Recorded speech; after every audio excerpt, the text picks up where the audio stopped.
Welcome PCS members and friends to our today's PCS IBS seminar. And today we have a great pleasure to have with us, although virtually, Professor Joseph Maciejko from University of Alberta. And I would like to invite our scientific host, Alexei, to introduce our speaker. Please, Alexei. Okay. Yeah, thanks, Dylan. So let me again repeat. So our speaker today is Joseph Maciejko from University of Alberta, and he's going to talk about flat bands and band touching in hyperbolic lattices. So let me briefly introduce our speaker. So Joseph received his PhD at the University of Stanford in 2011, and then moved to Princeton as a Simons Foundation postdoctoral fellow. And then since 2014, he became an assistant professor at the University of Alberta, and since 2020, he's an associate professor at the same university. And he also has a number of other important appointments. So since 2020, he's acting as a director of the Theoretical Physics Institute at the Department of Physics of University of Alberta. And he's also holding Tier 2 Canada Research Chair in Condensed Matter Theory. And well, you might partially guess from the title of the talk, his research interests center are basically theoretical condensed matter, including topology, strong correlations, transport, and the other fields are familiar to all of us. And so with this, Joseph, please, the screen is all yours. Thank you very much, Alexei. So I would like to thank Alexei and the other members of the PCS for inviting me to present this talk at this very nice seminar series. So the work I will be talking about today was done in collaboration with Tomasz Bzdusek, who is at the Paul Scherrer Institute and the University of Zurich in Switzerland. And so I'll be mostly talking about this work, but I will also say a few words about some earlier work with Stephen Ryan at the University of Saskatchewan, and also Igor Butcher, my colleague at Alberta, Alexei Gorshkov and Alicia Kolar at the University of Maryland, and also Ronnie Tomali in Würzburg in Germany. So let's get started. So in recent years, there's been a lot of interest in condensed matter systems that exhibit flat bands. So these are bands that are nearly or completely dispersionless in the momentum space. And for example, we've had the very interesting story of twisted bilayer graphene, where we have these very flat bands that in the presence of correlations give rise to very interesting physics. There's some interesting modern splitting states and also unconventional superconductivity that was seen in these systems. A little bit earlier than that, there were some proposals to try to engineer nearly flat bands with non-trivial band topology. And so in these various hopping models that were considered, one tries to engineer the physics such that, again, we have coexistence of a non-zero Chern number with a very flat band.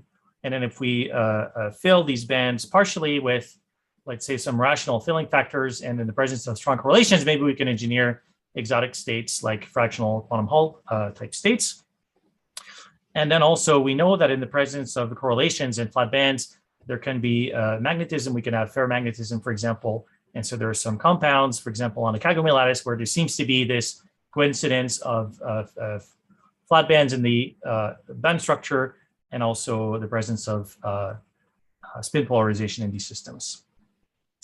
So that's in experiment. And in many cases, of course, the bands are not perfectly flat, but it's very interesting theoretically to consider systems where the bands are really rigorously flat. There are useful toy models to understand more complicated systems. And even in the non-interacting limit, which is what I'll be focused on in this talk, there's a lot of interesting physics to try to unpack. And so a lot of this physics is very nicely reviewed in this nice paper here. And there's, for example, a number of lattices that have been studied a lot over the years. So there's the Dice lattice, the Lieb lattice, and the Kagome lattice. And in all these three examples, the spectrum consists of, for nearest neighbor hopping on these lattices, the spectrum consists of 3 bands, and there's 2 dispersive bands, but there's 1 band that is completely flat. So absolutely zero dispersion in the 2-dimensional Bernoulli zone. And in addition to being of theoretical interest, also in recent years, it's been possible to actually use synthetic materials to realize these lattices and try to observe various properties of their spectrum. And so, for example, the Dice lattice, there's some early work where using semiconductor nanowires, one was able to engineer a network of the dice lattice, and also more recently using optical lattices, photonic lattices, then one can also synthesize the Lie lattice and the kagome lattice. Okay, and so coming back to the physics of a flat band, so if we have a flat band, that means that the group velocity is 0. So intuitively, we expect that the electrons or the particles hopping on this lattice should exhibit some kind of localization, okay, because the velocity is 0.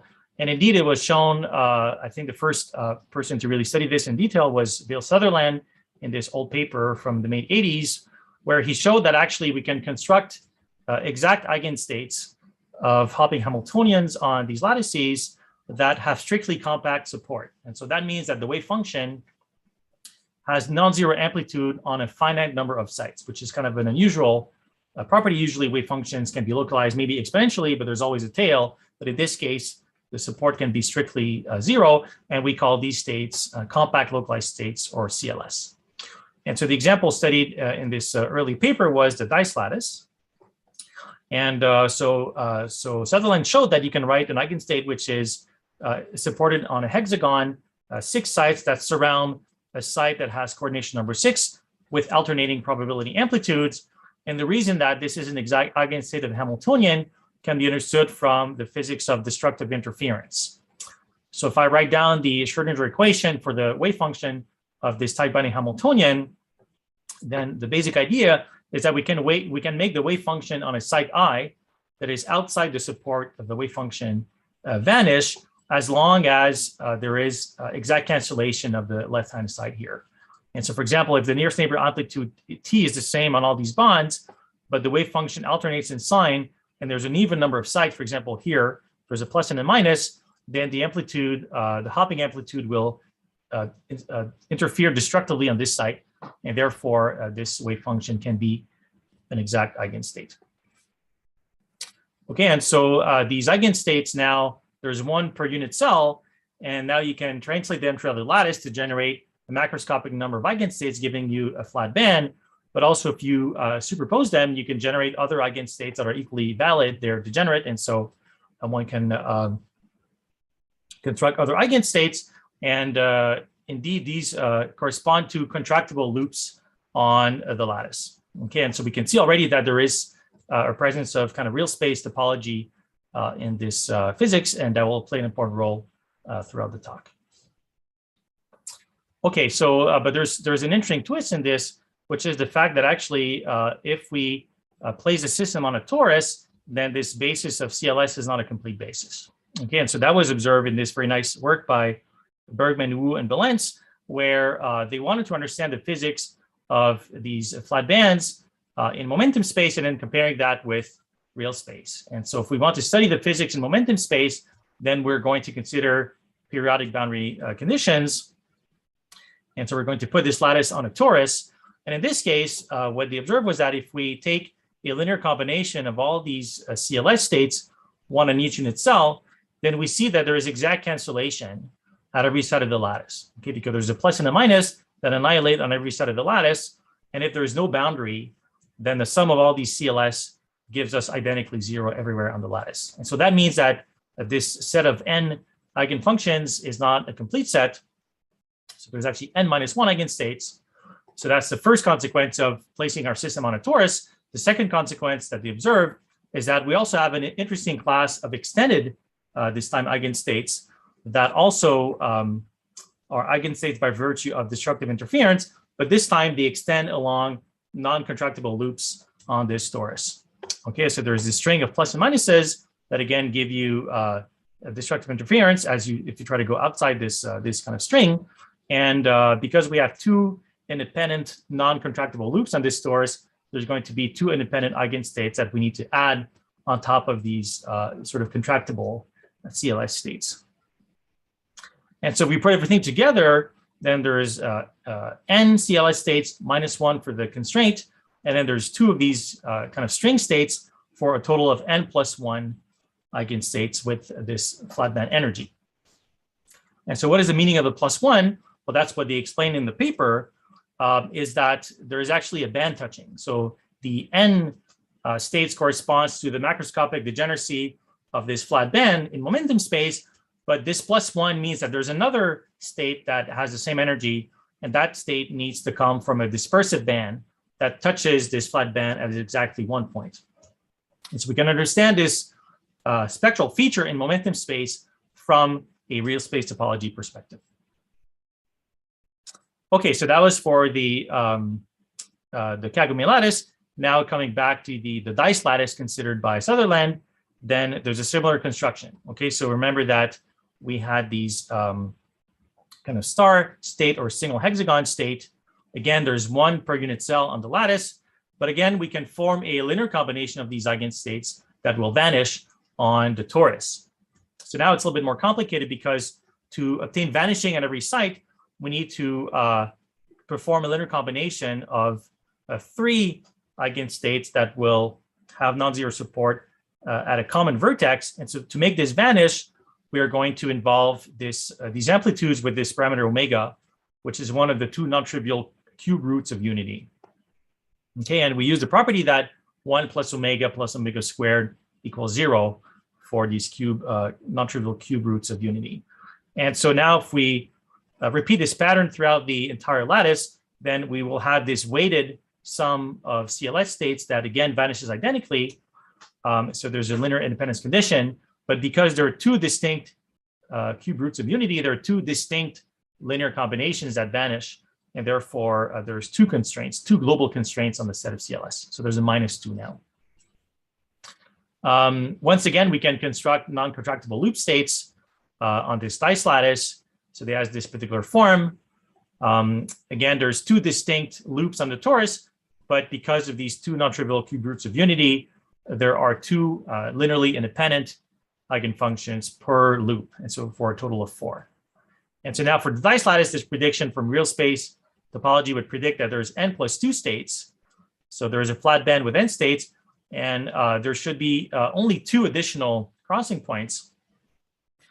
And now if you look at this degeneracy, at this band structure rather, there are 2 crossing points on the boundary of the Brillouin zone, but each of them actually has 2 band touchings, okay, because there's an upper band and a lower band. And so there should be, there seems that there are 4 additional states. But actually, if we consider more generally the space of all Hamiltonians that have the symmetry of the lattice, then we can actually add a kind of staggered potential that is, again, preserved by the point group symmetry, but that lifts the degeneracy between, or that distinguishes the sites with coordination 3 and the sites with coordination 7. And if you do that, this will actually split off one of the bands. Okay, and so this real space topology argument tells you that the only crossings that are stable, that are protected by real space topology and the geometry of the lattice, if you will, are actually these 2 crossings. And so that's an argument, that's in agreement with this counting argument that I mentioned earlier. Okay, so yes, question, Alexei. Is that a generic situation? I mean, do you, like if you have a double touching, can you always like remove, let's say, so you imagine you have a flat band and you have a double touching with 2 other dispersive bands. Is it always like a dice lattice, or you can also find situations where these touchings are non-removable? Both. Yeah, so that's a good question. So we've only studied so I'll go into the kagome examples later on. So we only studied the kagome examples and the dice examples. So for these, this dice lattice and basically these lattices with some sort of chiral asymmetry, it seems that you will always preserve the symmetry of the lattice if you add this sublattice potential. And so at least for the examples that we've studied, then the real space topology argument is always in agreement with the kind of more general case where you're actually lifting part of the degeneracy. So you don't lift the whole degeneracy, but you lift part of the degeneracy. And so that seems to be the generic case. But that's only for the the class of lattices that we've looked at, which are dice and kind of hyperbolic versions of dice that I'll get into later. So I can't make a statement for arbitrary lattices, but at least for these lattices with some sublattice imbalance, that seems to be the case, that it's a generic feature that you should always try to lift this degeneracy if you can, and that's going to be in agreement with the counting. Okay. Yeah. All right. So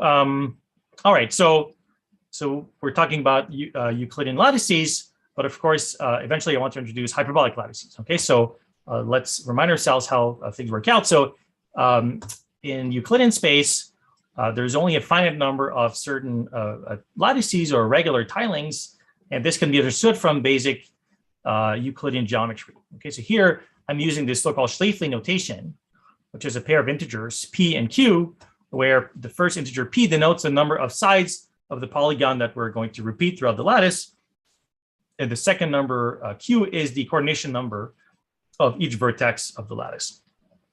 Again, if you use a basic Euclidean geometry, namely the fact that the sum of the interior angles of a polygon with p sides is p minus 2 times pi, then you will arrive at this condition. And you can see that this equation only has 3 solutions, which are these 3 well-known tilings of the Euclidean plane by regular polygons. So we'll be interested in hyperbolic lattices. And now what are these? So these are actually periodic lattices, but in hyperbolic space. So what is hyperbolic space? It's a 2-dimensional space like the Euclidean space, but it has a constant negative curvature. Okay, so it's a space that it's a bit hard to visualize because we cannot embed it in Euclidean 3 space while preserving its metric. It cannot be embedded isometrically. But if we could embed it, it would look a bit something like this. So it's a space where every point looks like a saddle locally. And as a result of that, the sum of the interior angles of a polygon in hyperbolic space is strictly less than its value in flat space. And so what that means is that actually this equality that we had earlier now becomes an inequality. And now this has infinitely many solutions. Okay, so essentially there's infinitely many lattices in hyperbolic space. Is a very rich classification. And so you can have lattices, for example, like the 6-4 lattice, which are impossible in flat space. Okay, so this is a tiling by hexagons, but there's 4 that connect at each vertex. And again, that's not possible in flat space. Okay, so why is this relevant for physics? Well, it turns out that very recently there were some experimental realizations, or at least approximations, of these hyperbolic lattices. So there's this very nice work by Kolar and collaborators that was published in Nature in 2019, where they fabricate this circuit QED type structure. So it's a network of microwave resonators that is basically a graph where we have non-interacting photons that can hop on it. And you can view this graph as a finite piece of a hyperbolic version of the kagome lattice. Okay, so it's a network of corner sharing triangles like the usual kagome lattice, but this plaquette here, instead of being a hexagon, it's actually a heptagon with 7 sides. And again, that's not possible in Euclidean space. And as we'll see later on, actually this lattice has a flat band, and so we'll be interested in understanding its properties. Even more recently, there was a realization of a hyperbolic version of the triangular lattice. This time it's a classical experiment. So you can view this as a classical simulation of some quantum system. It's a network it's a classical electric circuit network. It's a network of capacitors, and the resonances of this circuit actually match the eigenfrequencies of some quantum type binding model on this structure. Okay, and so this again can be seen as a simulation of hyperbolic lattices. And even more recently, again published earlier this year, there's another electrical circuit realization of a hyperbolic version of the honeycomb lattice. Okay, so after this lengthy introduction, here's the rest, how the rest of the talk will be structured. So first, I'll give you a bit more information on the geometry of these hyperbolic lattices that will be important to understand their properties, in particular, their flat bands. I'll show that it's possible to construct compact localized states, just like in the Euclidean kagome and dice lattices, that can account for most of the degeneracy of the flat band.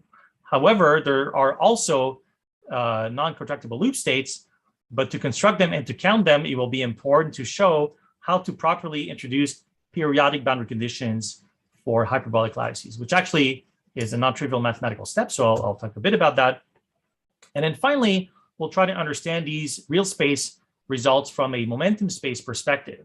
And again, that's a non-trivial question. How do we even define a crystal momentum and a band structure in hyperbolic space? And so I'll say a few words about a theory that we recently developed, which is called hyperbolic band theory. and how actually the real space results that we get can be understood as, in some cases, requiring band touchings in this generalized momentum space. And then I'll conclude. Okay, so I've been showing you these pictures of hyperbolic lattices, but I haven't really explained what they mean. So as I said, we cannot really directly visualize hyperbolic space in flat three-dimensional space. And so we need to use these mathematical models to represent hyperbolic space. And a well-known model for this is called the Poincare disk. And so it works as follows. So we consider the interior of the unit disk in the complex plane, but instead of considering the usual flat metric on this space, we place this so-called Poincare metric, which has negative curvature. Okay, so the first observation is that the metric blows up as you go near the boundary of the circle, which is at mod z equals 1. And so that means that the area of this disk under this metric is infinite. Okay, and so this hyperbolic space is really an infinite space. It's a non-compact space. And more than that, it has uniformity. Okay, so it has a uniform negative curvature. And the fact that it's had uniformity means that there is a group of rigid motions of this space, a group of isometries, which is a continuous group in the absence of a lattice, that is a group of essentially Mobius transformations. Okay, so these Mobius transformations, what they do is that they will preserve not Euclidean distance, but they will preserve a geodesic distance or hyperbolic distance, in addition to preserving angles. Okay, so these are actually conformal transformations. And so here's how this might look like. So if you might take, let's say, 2 points, z and z prime, which are actually going to be nearest neighbors on this octagonal lattice that I've depicted here, and you apply to both points the same isometry, the same conformal transformation gamma, then you'll end up, for example, here. And even though the Euclidean distance between these points is not the same, the geodesic distance, which is computed along these geodesics, which are arcs of circle normal to the boundary of the circle, of the great circle. So this geodesic distance will be exactly the same. Okay, and that is why this structure, even though it looks distorted, is actually periodic, but in the non-Euclidean sense. Okay, so this is the group of rigid motions of the continuous space, but we'll be interested in these lattices and to understand how to construct and enumerate localized states and also to have a momentum space description eventually. We want to be able to identify a certain group of translations that is essentially a group of lattice translations. Okay, and so to try to construct that, we need to look at discrete subgroups of this group of rigid motions that will take me from one unit cell to another. Okay, and in this case, it will take me from one octagon to a neighboring octagon of this lattice, and eventually tile the entire space. And so it turns out that these groups exist. They're indeed discrete subgroups of this group of conformal transformations. They're in general non-abelian, which will make the theory a bit more exotic than in flat space. But we might think that because we're in 2 dimensions, there's going to be, let's say, a set of 2 elementary translations that like primitive lattice vectors, such that if I repeat them, I can generate the entire lattice. But actually, because of the negative curvature, we'll always have in general more than 2 generators. Okay, so for example, for this octagonal lattice, there's actually 4 distinct generators for this translation group that obey a certain relation. So how do we understand these generators and their relations? Well, let's step back a bit and see how this works out in flat space. So if I focus on the case of the square lattice, then I know that I have a unit cell, which is a square, and then I have elementary translations, Tx and Ty, which move me by 1 unit either in the horizontal direction or in the vertical direction. Now, an alternative way of seeing this is considering what happens if I glue together the sides of this square that are connected by a translation. So if I glue this side with that side, I get a cylinder. And then if I glue the remaining sides that are identified by this red translation, then again a torus. And now these arrows on the square becomes actually loops on this torus, and the algebra of these loops, which is written as follows, essentially mimics the relation between the generators of translation which commute. Okay, and that is the only information contained in this relation here. So in the hyperbolic case, it's a bit more complicated. So we'll have, again, these generators. Now there are 4. If I glue together these 4 pairs of sides that are identified by these elementary generators, I get, again, a closed surface, but this time it has 2 holes. Okay, it's a surface of genus 2. But again, these arrows are going to become loops on this 2-hole surface. And the algebra of these loops is going to have this relation here that is the same as the one in the group of translations. So I'll refer to this object as a compactified unit cell, and it will play an important role later on. Okay, so so the basic idea is we've identified, yes, question. So in the previous slide, you had these translation operators, and does this order matter? Yes, the order matters. So they are not, it's a non-abelian group, and these generators are non-abelian. And so this group of translation, yes, so it's basically the fundamental group of that surface. But yes, the order does matter, absolutely. Thank you. Yeah, yep. Very good. So having identified a group of translations for this lattice, now we can introduce the notion of a Bravais lattice. Okay, so it turns out that there will be a certain class of lattices for which we can introduce this group of translations, and then there are many lattices that will that can be described using this same Bravais lattice, but with decorating the unit cell with a number of sites. Okay, so we can show, and we discussed this in this paper here, that, for example, the 8,3 lattice, which has coordination number 3, really should be understood from the point of view of translations as an 8,8 lattice with a 16 side basis. Okay. And so there's other lattices, and we'll be discussing those in this talk, which are hyperbolic versions of the kagome and the dice lattice with octagonal symmetry. So I'll call them the octagonal kagome and octagonal dice lattice that, again, can be understood as 8,8 Bravais lattices that are decorated by a finite number of sites. But in general, the problem of finding the actual Bravais lattice can be a bit complicated. Nonetheless, we've done it for some certain number of lattices. If I look at the 7,3 lattice, then it turns out that the correct unit cell actually is much bigger. It contains actually 84 of the sites of this 7,3 lattice, and it has 14 sides. Okay, so it's a bit more complicated. If we compactify this time, actually, we get a genus 3 surface. And so the algebra of these translation operators actually depends, in general, on the geometry of the lattice. And again, we can construct heptagonal versions of the kagome lattice and of the dice lattice that have flat bands. And this kagome case is the one that I've mentioned earlier in the context of the CQD experiment. All right, so as I've just alluded to, yes, Alexei.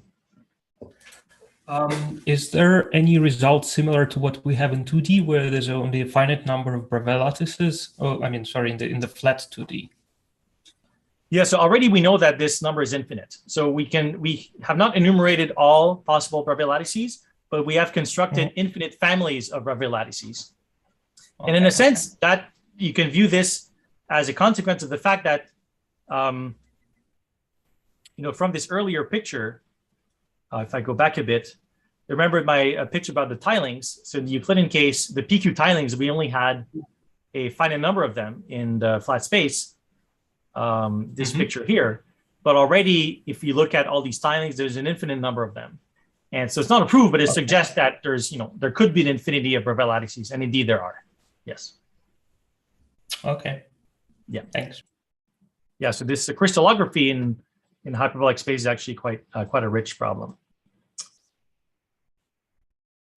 Okay, very good. So indeed, if we look at these kagome lattices, if we try to construct a big enough lattice and then we perform numerical diagonalization of these lattices, then what you find is that indeed these kagome-like lattices with, let's say, heptagonal and octagonal and higher symmetry, then they all have a flat band, just like in the Euclidean case. And for these hyperbolic versions of the dice lattice, also we can study them numerically and show indeed that they have a macroscopically degenerate flat band. Again, so we would like to understand the physics of these flat bands.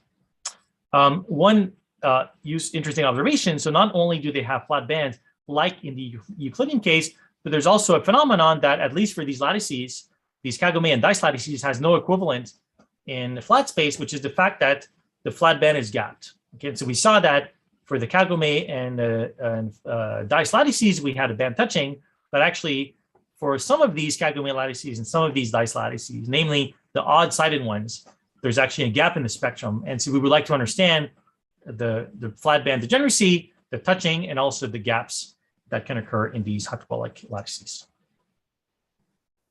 So of course, in the Euclidean case, then, as I mentioned earlier, we can perform a real space analysis and we can compare it to a momentum space band structure. And in the hyperbolic case, it's not obvious how to even work in momentum space, but that's something also that we would like to do to get a full picture of the physics of these flat bands in these lattices. So let's begin with the octagonal lattices. And we'll start with the real space picture. So trying to construct compact localized states from a real space perspective.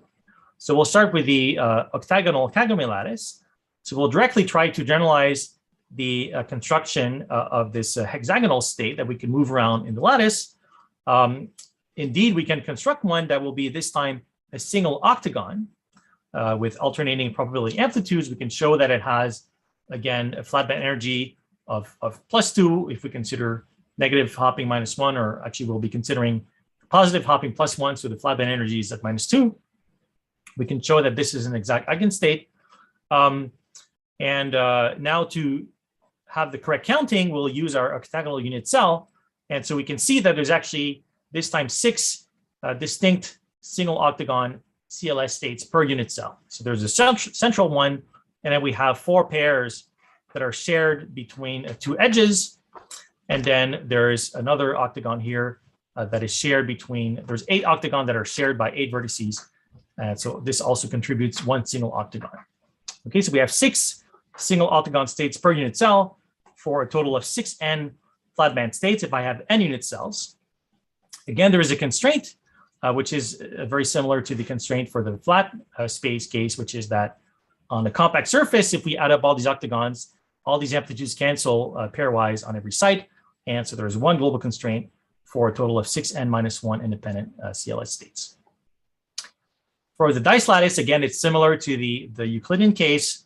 Once again, we have a kind of star states or single octagon states with alternating amplitudes. There's 6n of them. Now, again, we can construct 2 distinct linear combinations of these eigenstates, weighted linear combinations with these weighting factors here that again depend on this root of unity, this cube root of unity omega. And there's 2 of them, so we get 2 constraints for 6n-2 independent CLS states. What about loop states? Well, once again, we can construct loop states. Now, instead of extending along straight lines, they will extend this time along geodesics on this Poincare disk, or it can be deformed, of course, because these are topological objects. But most simply, they can be extended as, they can extend along geodesics on this lattice, and likewise for the dice lattice with this alternating factor involving the non-trivial cube root of unity. However, so we can write down these states, but their counting is a little bit more complicated. So we would like to know how many independent loop states we have. Naively, we have 2 of them because we can compactify this maybe on a torus, but actually we need to be more careful because we need to define not any kind of periodic boundary condition, but we need to define periodic boundary conditions that are compatible with our non-Euclidean translation symmetry. And that's important because we need to be able to count how many unit cells we have and thus count how many independent states we have. If we want to have an integer number of unit cells in our compact surface. And so to understand how to define these periodic boundary conditions in hyperbolic space, it's a bit, it's counterintuitive. And so first, let's review how this works in Euclidean case that we can generalize. So we'll start with a very simple example of 1 dimension. So we start with an infinite chain. And if we define periodic boundary conditions on n sites, we simply declare that the wave function must be invariant under these translations by n. So this amounts to wrapping this into a ring with n sites. So far, so good. So to generalize this to a hyperbolic case, we first need to describe this using an algebraic viewpoint or sort of group theory viewpoint, and then we can generalize. So the idea is that we will look at the relevant groups of translations on these various lattices. So if I look at the infinite lattice, we have a group of translations, which is the group of translation by one unit, or the group of integers z. Now, when I impose these periodic boundary conditions, what I'm doing is I require that the wave function be invariant under a subgroup of this infinite group G. Okay, so I'll call this subgroup G sub PBC, which is a group of translations by multiples of n. So when I do this, I obtain wave functions that now are going to transform under this finite group of rotations on this ring, which are basically rotations by 2 pi over n on this ring, which is a group Zn, which is a quotient of these two groups here. All right, so now using this group theory viewpoint, we can generalize things systematically to the hyperbolic case. So we start from our infinite lattice, which has its group of translations gamma, which is a non-abelian group. And then to define a set of, to define periodic boundary conditions, what I'll do is I'll choose a subgroup of this group gamma that I'll call gamma sub PBC, such that the wave function is required to be invariant under that subgroup. And if I choose this subgroup correctly, then I will have a compact surface that preserves all the translation symmetry, but it has only n unit cells. And so that's how it works out algebraically. In the one-dimensional case, in the flat space case, we found that in 1D, this gives you a ring. In 2D, will give you a torus that gets bigger and bigger as the system size increases. In the hyperbolic case, counterintuitively, it gives you a higher genus surface whose genus actually grows with the size of the system. Okay, so you'll get a surface with many holes. The number of holes you have in the surface is actually given by this formula. It grows linearly with the size of the system. And also it depends on the genus of the compactified unit cell. Okay, so it depends on the particular Bravais lattice you had. If it was an octagonal Bravais lattice, the genus is 2, and you'll have n+1 holes in this compactified surface. If the genus is 3, as was the case for these heptagonal lattices, then you'll have 2n+1 holes in the surface. Okay, and so the number of non-contractible loops on this periodic structure now depends not trivially both on the geometry of the lattice and on the size of the lattice n. So now we can go back to our loop states and count how many such loop states we have in our lattice. So for this octagonal lattice, I've just said, this genus H here is n+1. We have 2 loop states per genus, and so we have 2 n+2 loop states. And for the dice case, we have again 2 H loops, but there's 2 independent string states with these 2 different values of omega, and so we have 4 n+4 loop states in this case. So putting everything together for these octagonal lattices, from the point of view of real space topology, we have 6n-1 CLS states plus 2n+2 loop states for a total of 8n+1. And for the dice lattice, we have 6n-2 plus 4n+4 loop states for a total of 10n+2. Now we can compare this to the total number of states, which again can be enumerated simply here because of our decomposition in unit cells. So here for this octagonal kagome lattice, we have 24 sites of this, 24 of these black dots within this unit cell for a total of 24 n states in total in the spectrum. And here we have 22 sites per unit cell. So for a total of 22 n states in the spectrum. So comparing these things, we can write down the final prediction in this form. Okay, so the total number of states at the energy of the flat band will have two pieces. One piece that scales extensively with the system size, with the number of states ns times a fraction. So we'll call this the flat band fraction f, plus an offset that does not scale with the system size that we'll call the band touching index w. Okay, and we perform numerical diagonalization and find that our real space argument precisely captures exactly this flat band fraction, both for the kagome and the dice lattice, but also the number of extra states that contribute to some touching here. Yes, Alexei. Yeah, that's just a technical question. So when you mentioned exact diagonalization, is there any difference to this standard flat diagonal, so to say, Euclidean diagonalization. So the only issue is that you need to be able to construct these compact surfaces. So I want to do diagonalization without any boundaries to not have any kind of edge effects that are kind of spurious effects. And so one needs to actually construct these graphs that do not have any boundaries. That's not a trivial question. So we need to actually enumerate these subgroups. So there is some computational group theory that needs to be done. But once you have the graph, then you just diagonalize it for sure. Yeah. Okay. Yes, but so the idea is that there's many different ways of gluing together this boundary if you have a finite lattice that grows actually with the system size, whereas it's much simpler to do in flat space. So there's a bit of a technical complication here, but once you know how to do this, then yes, you just do regular diagonalization. Yeah. Very good. So we arrive at these numbers that agree with the spectrum, but further than that, we would like to understand whether there really is a band picture. Okay, so this is just a list of eigenvalues, but we'd like to understand, is there really a notion of a dispersionless band in some kind of momentum space? And does this number W really describe some kind of band touching in again, some kind of momentum space? Okay.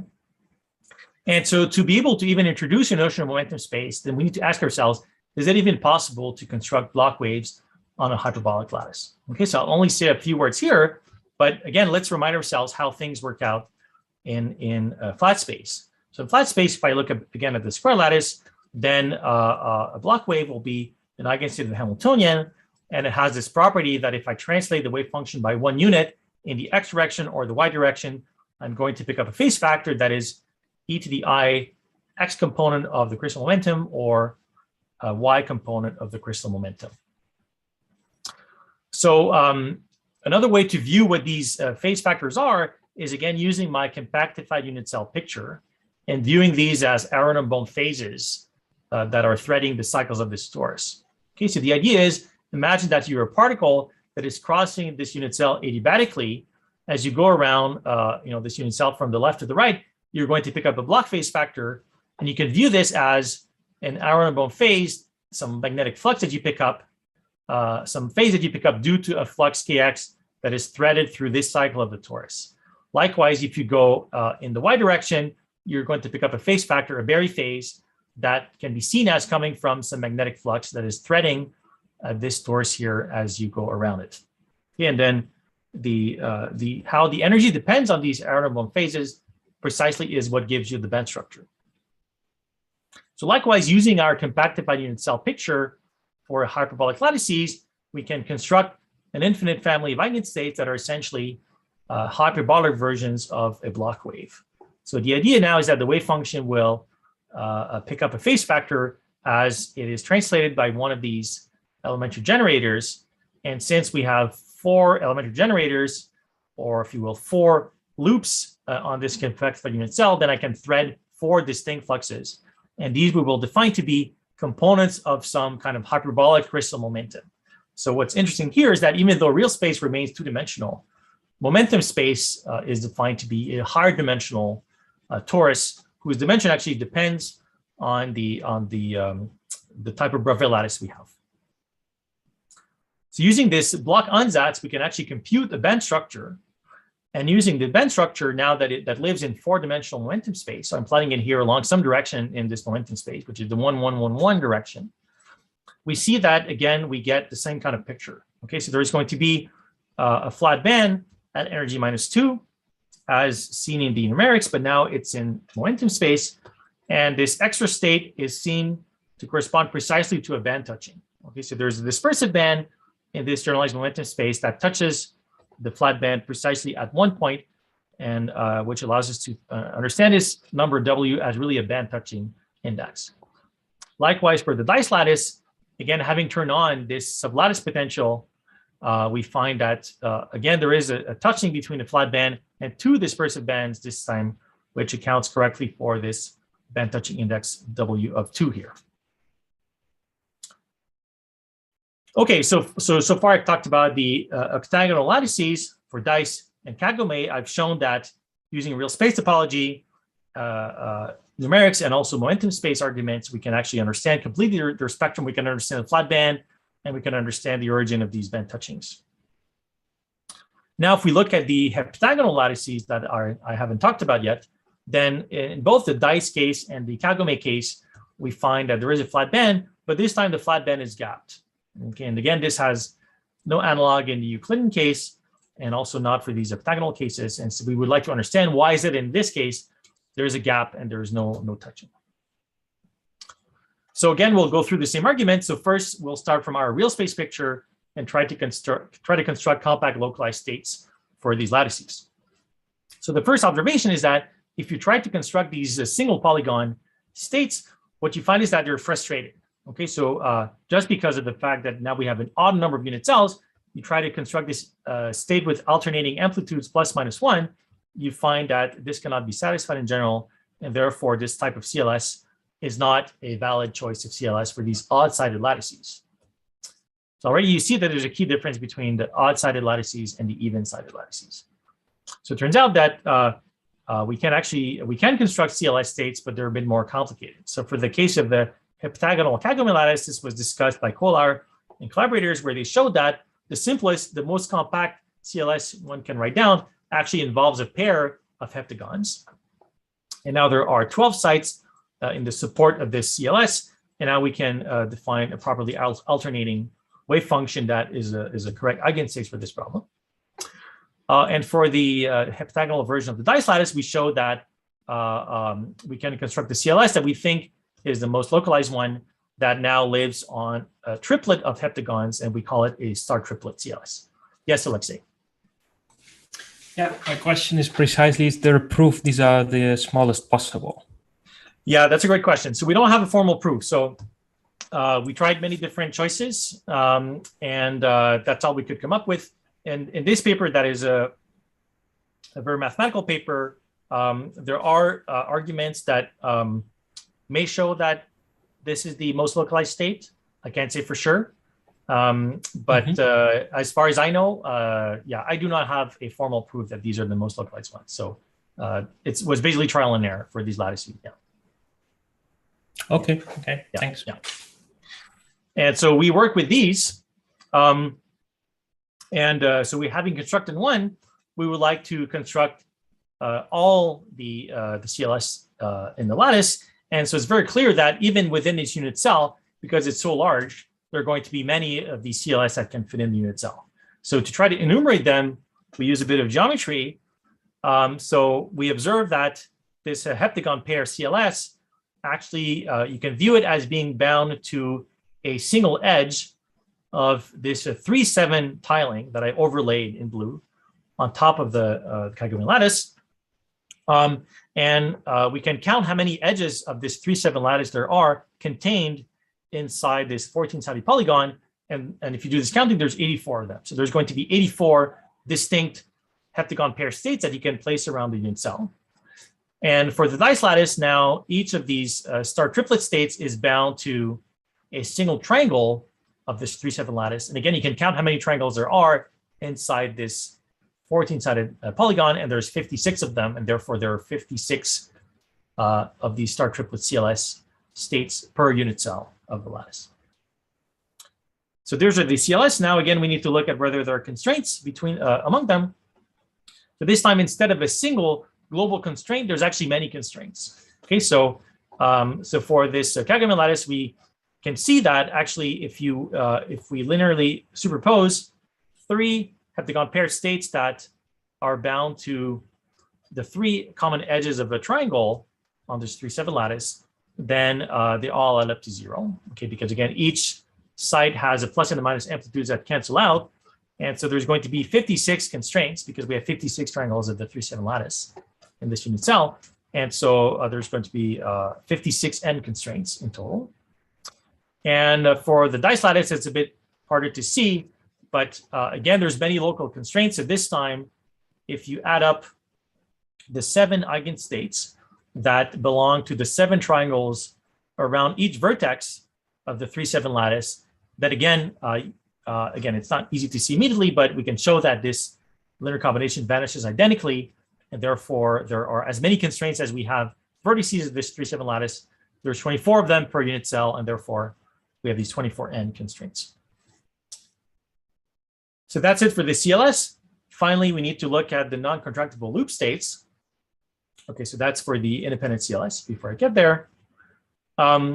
Now for the loop states, so interestingly, in this case, for these odd-sided lattices, then we can show, at least by construction, that loop states are not linearly, they're not independent from the CLS states. Okay, so for lattices with odd-sided faces, this was discussed in this paper. Even in the Euclidean case, there's this notion of chain CLS, which is the idea that you can linearly combine many of these localized CLS states, and you will leave behind a string that connects two regions with compact support. Again, you can make this string actually as long as you want. And in this case, you will get a string of alternating amplitudes, okay, with these endpoints here that are non-vanishing, but you can make this as large as you want. And on a compact surface, on a closed surface, then you can make these boundary amplitudes cancel out, leaving only a non-contractible loop state.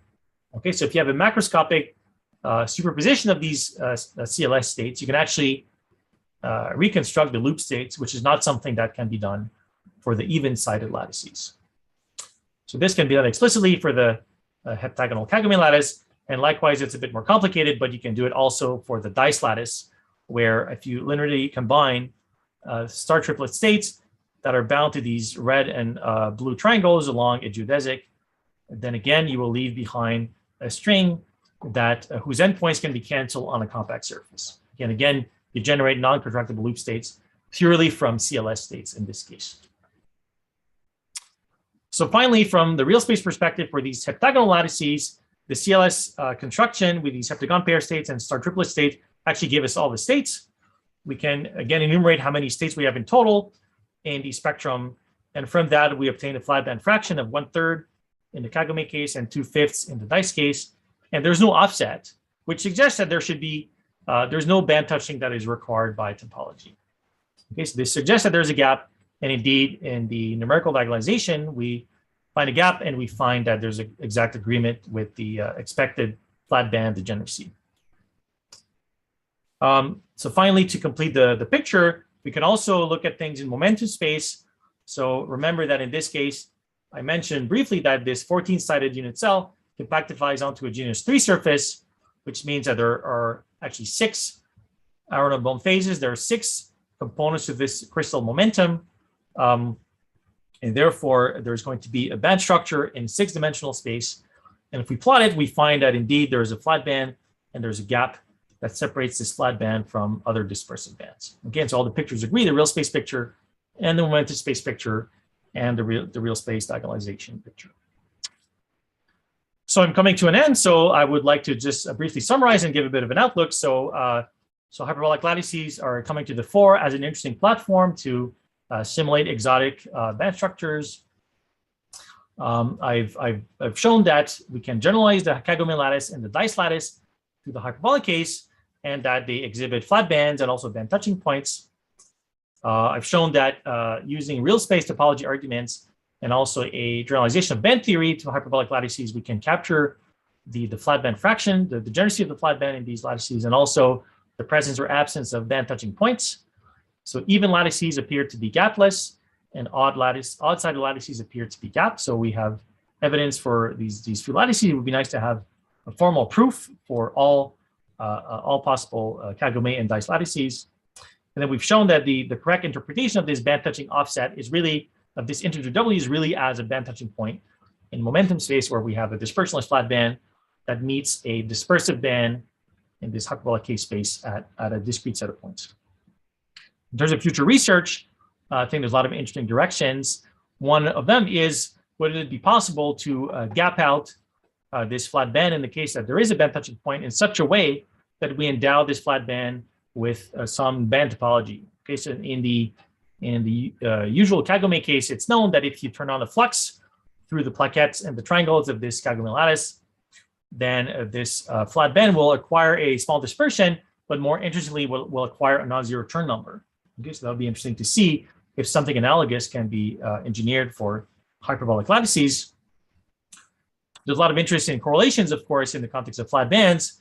So in this paper here, it was suggested that this CQD architecture is really well suited to studying that, because we have a setup where we have a flat band in this heptagon kagome lattice at the bottom of the spectrum. But also, if we add qubits to this microwave resonator network, then the interaction with photons on the lattice will actually generate a qubit-qubit interaction in this flat band. Okay, and they show that because of the fact that these eigenstates are localized in the flat band, then the interaction you get between these qubits, this effective spin interaction, is strictly short range. Okay, so you have a well-behaved spin model, and so it would be interesting to see whether there's exotic correlated states that can be engineered in this way. And finally, it would be nice to see if we can actually observe some of this flat band physics, the real space physics of it directly. So there's been experimental observations of CLS and the remnants of loop states in the photonic lattices. And so it'd be nice to see if this can also be done for hyperbolic lattices. So that's it. So if you are interested in the work, feel free to consult, see the details in our preprint. I'd like to thank the funding agencies that made this work possible. And I would like to thank all of you for your attention. Thank you, Professor Maciejko, for this exciting talk and for taking us to the exciting hyperbolic world. So let us thank our speaker.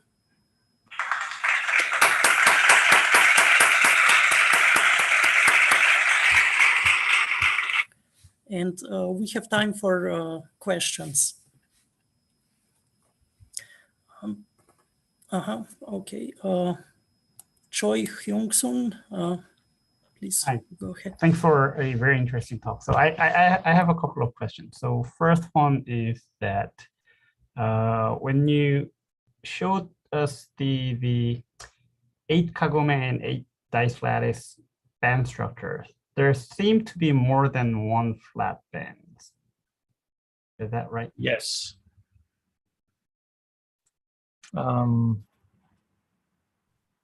Yes, these ones, right? Yeah. That's right. Yeah. So there's some features here. So first of all, this is the band structure only along one particular direction. Mm-hmm. That's one thing. But it is true that there seems to be also flat bands elsewhere. And indeed, in the spectrum, so this is the spectrum plotted, the cumulative spectrum essentially, just listed the eigenvalues. There also seems to be the flat band-like features that form at different fillings. So where these ones come from, that's a good question. So we don't have a real space understanding of these. So we've constructed the ones that have this degeneracy. And whether this degeneracy is microscopic, yeah, whether it's a truly flat band, is a good question. So because we don't have this argument, we don't really know. So yeah, so we haven't actually computed the degeneracy here. And this one seems to be a little bit less robust. So it seems to depend from cluster to cluster. So I briefly mentioned that to perform these numerics, we need to actually know how to glue together the edge of this lattice. Okay, and so there is different ways to do that. And we actually average the data over all possible ways of gluing these boundaries together. So that's why there's a bit of spread here in the spectrum. But nonetheless, yes, so there seems to be kind of flattish regions in the spectrum. But whether these are truly flat bands, yeah, that's a good question. So I can't really say that right now, but there seems to be indeed some kind of flattish region in the spectrum, but they don't seem to be truly flat like this bottom band here. Yeah. All right. So the second question is, so when you said, I think you said, I may have misunderstood this, but I think you said when you perform this translation operation, you pick up Aronoff bomb phase on your wave function. Right. But earlier, I think you said that translation operation is non-abelian. Yeah, so that's a great question. That's right. So the band theory is a bit more complicated than that in general. So what I've computed here is essentially a class of eigenfunctions that are these block waves that essentially transform according to 1D irreducible representations of this translation group. So these are the kind of abelian part of the spectrum. But by contrast with the Euclidean case, they don't form a complete set. So they are part of the spectrum, but they don't account for all the spectrum. Okay. And actually, so there, in principle, there exists higher dimensional irreducible representations. So these actually, so we've had studied those as well.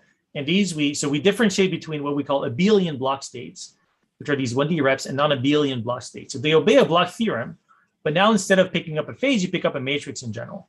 So these are more difficult to characterize.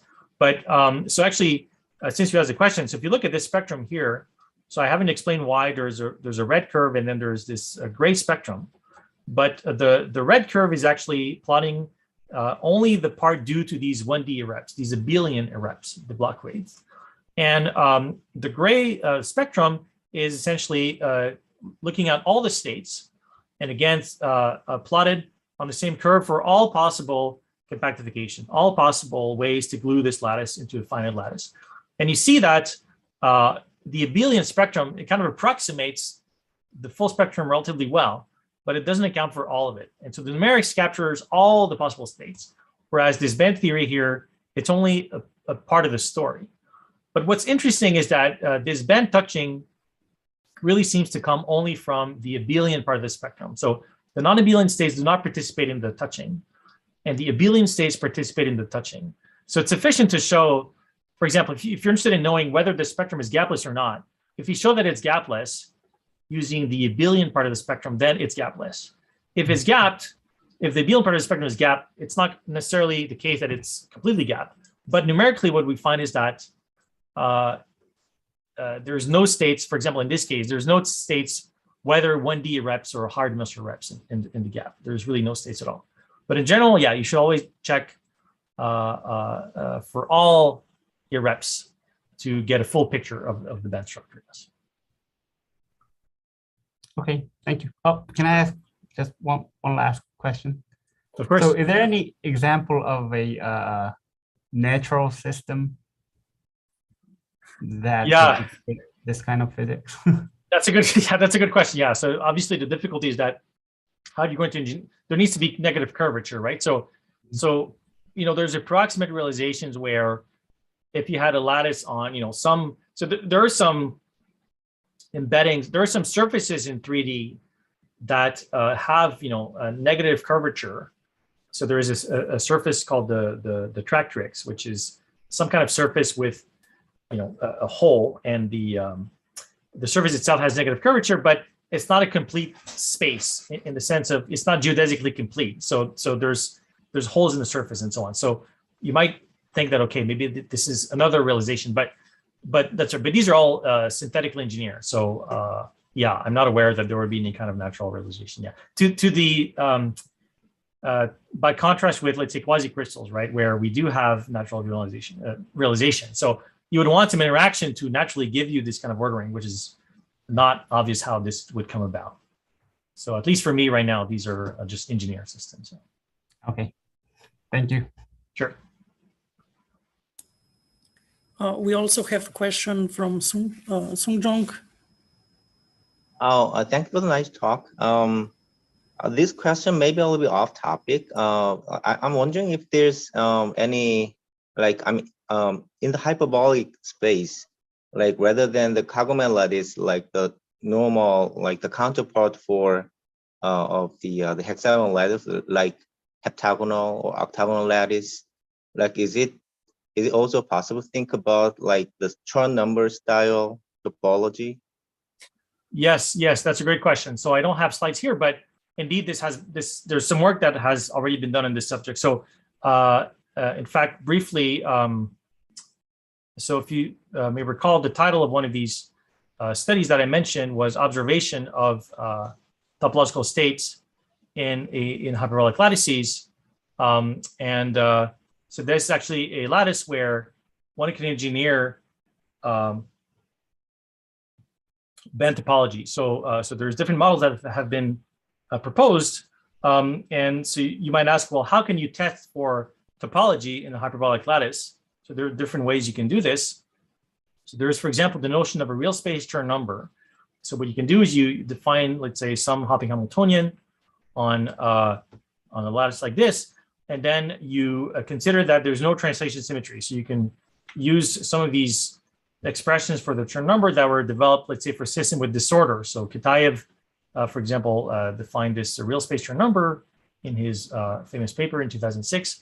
And then you can actually calculate this Chern number, and you can find that in some of these lattice models that break time reversal symmetry and that are, let's say, analogous to the Haldane model, which is maybe what you had in mind, then indeed you find that there are regions where the spectrum is gapped and there is a Chern number. So there's a few papers on this.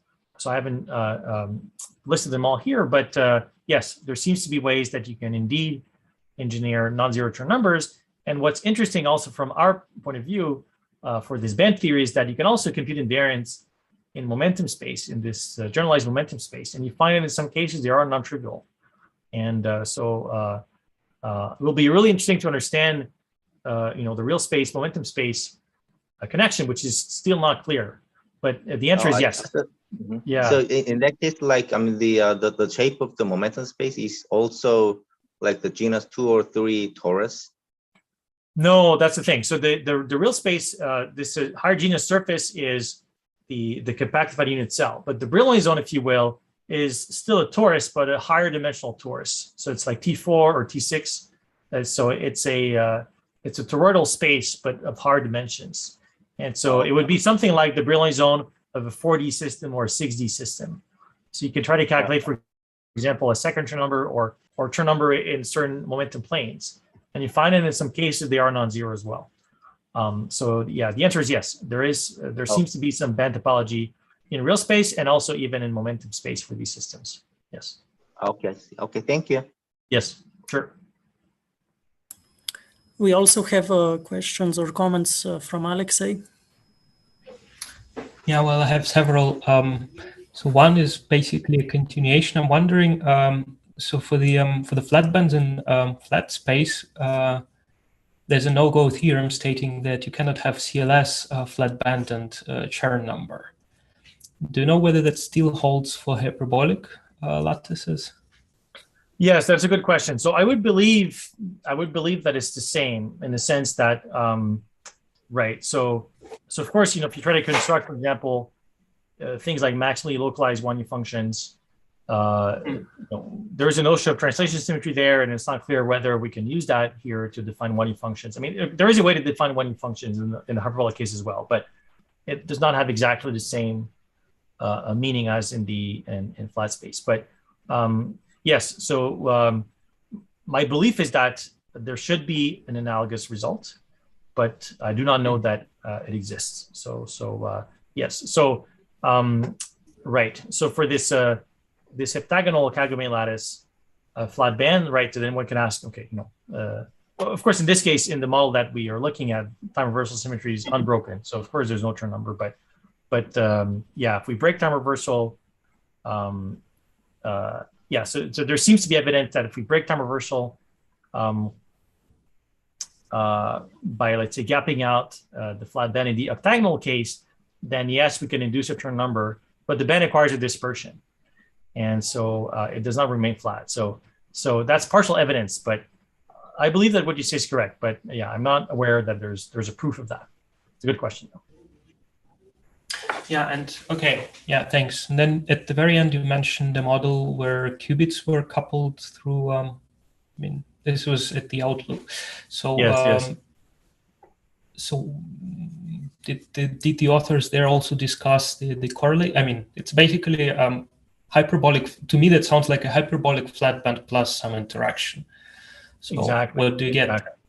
That's right. Yeah. So they did not study the ground state of this model. So what they did was basically to construct what kind of Hamiltonian you would have. Okay. And so, for example, in this flat band, they construct this Hamiltonian, and so this is a picture actually of the range of the interaction, of the kind of structure factor for this spin-spin interaction. But they did not perform any kind of diagonalization, right? But I agree with you. So I think that would be very interesting to do, to see what kind of correlated states you can get on this kagome lattice. So there are some much earlier studies where also with a few so yeah, in terms of correlation, yeah, there's been a few papers where people have looked at, for example, ground states of spin models on hyperbolic lattices. But as far as I know, people have only looked at, for example, like these 3-7 or 3-7 or 8-3-7, 7-3 or 3-7, 3-8 or 8-3 lattices, or but not the kagome-like ones. So these lattices don't have flat bands. So there's been some studies of models of spins, hardcore bosons, studied with Monte Carlo, but kagome models, no. So they were not studied. Okay, this was basically my next question. What about the spin models? Because these come hand in hand with flat bands, and I would expect that if you now place spins on definitely the models that have flat band as the lower band, I would expect some interesting phases to emerge. Yes, both classical and quantum settings. So yeah, so that's right. So there's some. Go ahead. No, I mean, that's basically a generic question. How much is known? So once you have these flat bands, how much is known about the perturbations? So placing spins is one kind of perturbation. Well, you can think of it as adding nonlinearity or just spins, but also like disorder or interaction. I'm kind of, for example, if you add disorder, what kind of localization, if any, by the way, do you get there? Is that known? No, I mean, I'm right. asking that because we now basically know very well what happens in Euclidean space if you add disorder and what you could expect. But I'm really curious what will happen in the hyperbolic setting. No, that's right. No, I think it's extremely interesting. So in the classical case, so there's been studies of classicalizing models on hyperbolic lattices. This goes back all the way to the mid 90s. But these were all, again, these lattices 8-3, 5-4. Not these line graphs. So essentially lattices where in the hopping spectrum, there's dispersion, there's no flat bands, and then there's various classical Monte Carlo type studies for the classicalizing model. I forgot what the results were, but I don't think there's anything really dramatic. I mean, there was a transition and so on. Yeah, in the flat band case, no, that's right. So to my knowledge, this is very little studied. So in the mathematical literature, there's some again, attempts at proving, computing these fractions or proving the presence or absence of a gap using sort of graph theoretic techniques. So we have this different approach, but again, this is all non-interacting. And also, as you said, in the absence of disorder for sort of uniform hopping models. But yes, stability to perturbations or to interactions, it's really an open question, to my knowledge. Mm-hmm. Okay, and the very last question. You basically mentioned the line graph construction. So do these hyperbolic versions of the kagome and dice, well, I don't remember the dice, but kagome, can it still be viewed as a line graph of the corresponding hyperbolic honeycomb? Yes, that's right. So all these, so formally the 7-3 and so in general 7-3, 8-3 or 9, anything, p, 3. So these are going to be line graphs of a p, 3 lattice. So if you take so the kagome lattice is the line graph of the 6, 3 lattice, so that's in the Euclidean case. But if you move on, and we can look at it here, let's see if I have a picture. Yes, but the basic idea is, so what is the line graph construction? Where suppose you take this a, 3 lattice, and then now you will place a vertex. Maybe I should make this full screen. You will place a vertex now at the midpoint of each of the edges of this A3 lattice. So it'll be one vertex here, one vertex here, one vertex there. And then you connect together the vertices that share a common vertex in the original lattice. And then you will decorate all these vertices with a triangle. And then you get this kagome structure. And if you do that for any p, 3 lattice, so for p, 3 with p greater than 6, they're all hyperbolic. And then you get an infinite family of line graphs that are kagome-like lattices.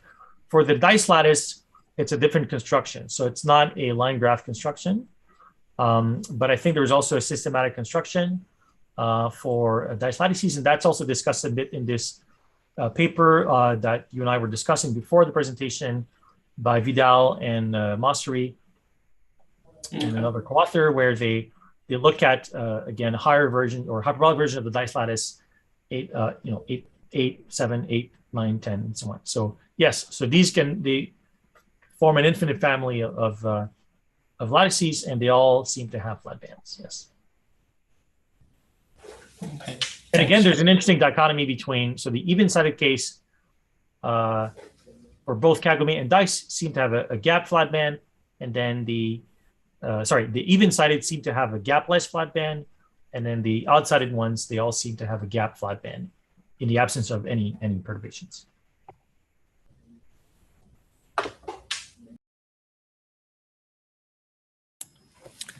I also have 2 questions. So in some of these cases, it looked like there is sublattice symmetry, and then also in the band picture, you can nicely see kind of the symmetry.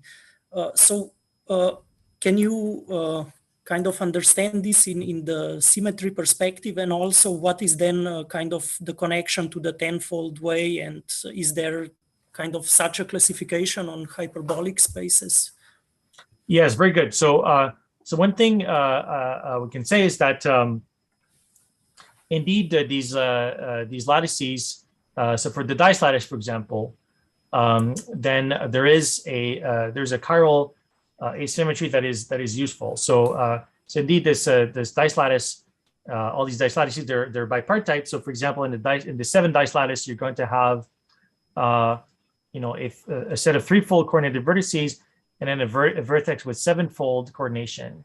For 8 dice, of course, is again, so there's always a set of vertices with 3-fold coordination, and then vertices with 8-fold coordination.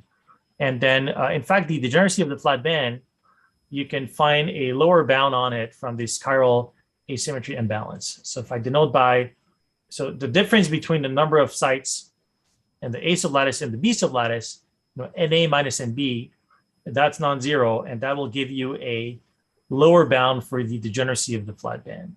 Okay, and actually, it's actually saturated for the ordinary dice lattice and also the all these other dice lattices we studied. So indeed, you can show using this chiral imbalance that there's going to be a flat band at 0 energy. So that's really a consequence of this chiral asymmetry. And it doesn't tell you about the touching, but it tells you that this flat band, there needs to be at least Na minus Nb 0 energy eigenstates. Yes, that's correct. And you can show that, and that number depends on the geometry of the lattice. So that definitely is can be done. That's right. So yes, so these lattices have this extra chiral symmetry, but it's not always the case, right? So for example, for this you can break this symmetry by adding this sublattice potential. So we did that. So that was also that's how you kind of gap one side away, right? That's right. You gap one side away, and then you get rid of this sort of spurious crossing that's not this touching that's not protected by real space topology. So you can get rid of it. Yes, that's right. So you can play with this chiral symmetry. Now, I think you're asking in terms of more like topological classification, right? Yes.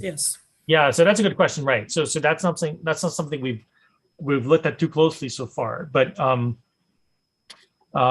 yeah. So what I would say regarding the topological classification is that maybe I'll just show this briefly from another slide, because there seems to be interest on this, but I'll just show this this slide here to show that one can define models that have non-trivial Chern number, but also that can have non-trivial Z2 topology. So so this would be in the presence of time reversal symmetry. So one can define, so this is in this work by Weiler and collaborators.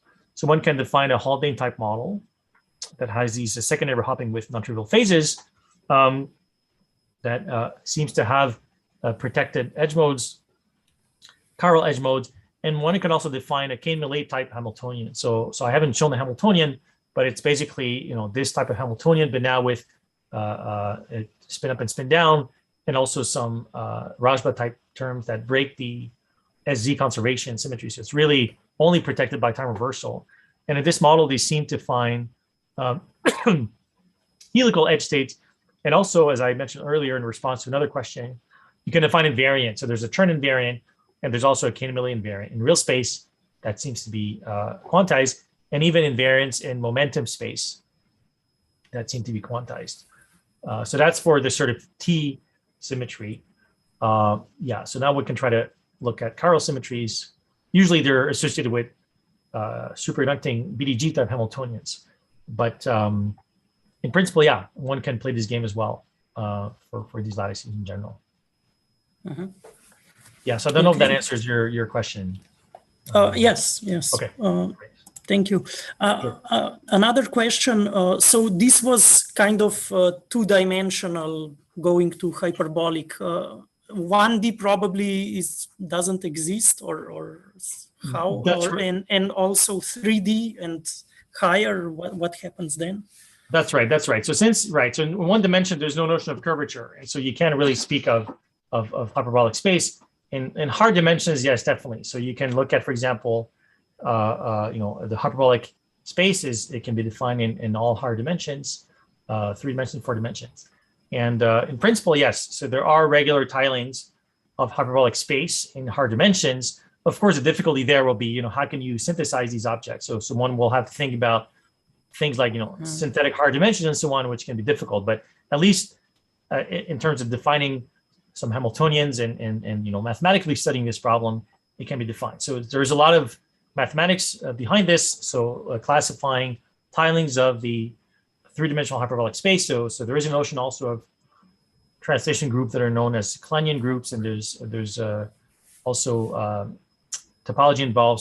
So there's compactified unit cells that would be compact 3 manifolds. So there's a lot of mathematics that underlies this.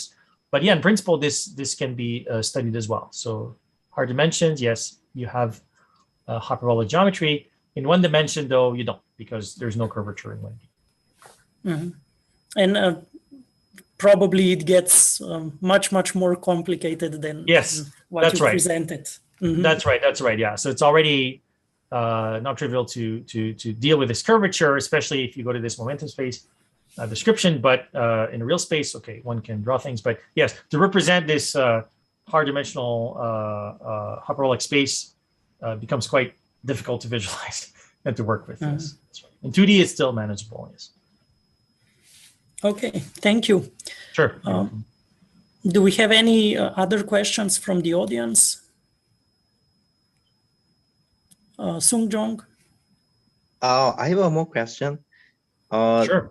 Like as far as I understand, from what you said, I guess there are more than 2 translational symmetry in the system. If you have hyperbolic space, then is it different from just by having 1 more degree of freedom, like 3 dimension instead of 2-dimensional space? Yeah, so it's interesting. So it's not quite the same in the sense that so in Euclidean space and flat space, you would have these translations, let's say tx, ty, and tz, right? So you would say, well, there's another dimension, but all these dimensions are sort of linearly independent. And so the group of translation would be like, Z3. So it would be a product of groups in, translation 1 direction, 2nd direction. So they're all kind of independent degrees of freedom. Yes. So as you said, but in this, these generators, they're kind of not independent because they're all tied up by this relation. And so I wrote down this group relation here. And so these generators in the kind of other directions, they're not independent, and they're really a consequence of the curvature. So the real space is really 2-dimensional, but it's really the fact that you have curvature, and so the space is kind of the space is how can I say? There's kind of more room, right? It opens up at every point. So you remember this saddle picture. It's as if you had lots of possible directions to go into at every point in space. But yes, to be precise, really, these generators are there, but they're not linearly independent. So okay. that's No. So in order to span the whole space, you still need 2 vectors only. Right, but now the idea is that you cannot speak about vectors anymore. That's right. Maybe let's put it this way. So the space is not a vector space anymore. So maybe that's the way to put it. So R3 is a vector space where you can add vectors and there's linear addition. Right. But this point array it does not have the structure of a vector space, and so that's right. These translations are not linear operators, and they don't commute. So. Okay, I see. Okay, thank you. Yep, of course. Yes, and we have Choi Hyung-sun has a question. This may be some wild and stupid question, but Sure. so my background is superfluid helium. So I was wondering, what if you like machine a surface in a shape of, say, a hyperbolic paraboloid, and then if you deposit like a thin film of helium onto it, would you see these kind of hyperbolic physics? Yeah, so right. So one would have to look at the curvature. So I think for the hyperbolic paraboloid, if I remember correctly, so I don't want to say something wrong, but I think that the curvature is not, it will be negative at least at this point. I don't know that it will be uniform though. I see. And I think that the closest approximate that you can embed in R3 is this so-called tractrix structure. So maybe you could try to do that, which is again some weird cone-like structure. It's probably fairly difficult to engineer, but even then there will be a hole and so on. So we have to think about whether you can simulate the curvature. It's a good question, yeah, but I think you could engineer some negative curvature, but my guess, again, I haven't checked this carefully, but my guess is that it's non-uniform. And so to have this kind of translational symmetry, you want to have this uniformity. Yeah, no, it's a good question. It'd be nice to have more platforms to simulate this physics. Oh, thank you. Sure. By the way, say hi to John and Lindsay. Yes, yes, good to see you, Troy. Definitely. Okay, do we have any further questions? Okay, seems everybody is satisfied now. So let us thank Professor Maciejko again for this excellent presentation. My pleasure.